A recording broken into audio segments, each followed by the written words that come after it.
Jack bends backward 90 degrees, and suddenly an iron box falls from the sky, which is exactly the mech he summoned. Next second, everyone bursts out laughing. Even Angelica can hardly believe it. Jack's mech isn't just ugly, it's also an outdated model. No match for these new machines. It turns out not long ago, through his brother's introduction, he realized he'd been transported into the game world he just cleared. Here, men are like livestock kept by women, and as the third son born to a concubine, Jack had no rights at all. As time passed, he lived in a daze for 10 years, thinking he'd live out his days in quiet solitude. But then his wicked stepmother arranged a marriage for him. The bride-to-be was 50, had been married 7 times, and all her ex-husbands met untimely deaths. But Jack had no right to refuse the arranged marriage. Suddenly, he'd be sent off to the military, most likely to die on the battlefield. To survive, Jack remembered the strongest equipment from the game, and with his father's support, he set off on a small boat for an adventure. Maybe because he knew the game's plot inside out. The monsters on the way posed no threat to him. Soon, he found the teleportation device hidden in the sea, but just as he was about to get excited, a sudden tornado tore his boat apart. When he opened his eyes again, he was in some ruins,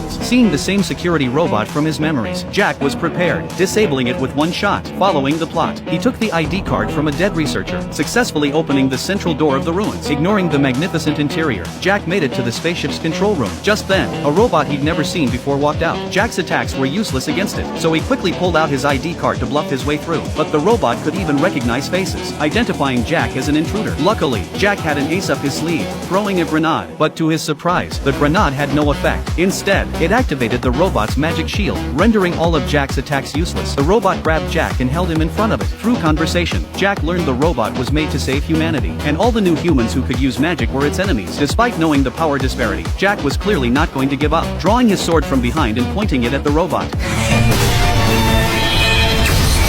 Jack's thrown sword caused the robot to explode, but the AI was still operational. After scanning, it found Jack, as a new human, had old human characteristics, so it decided to acknowledge him as its master.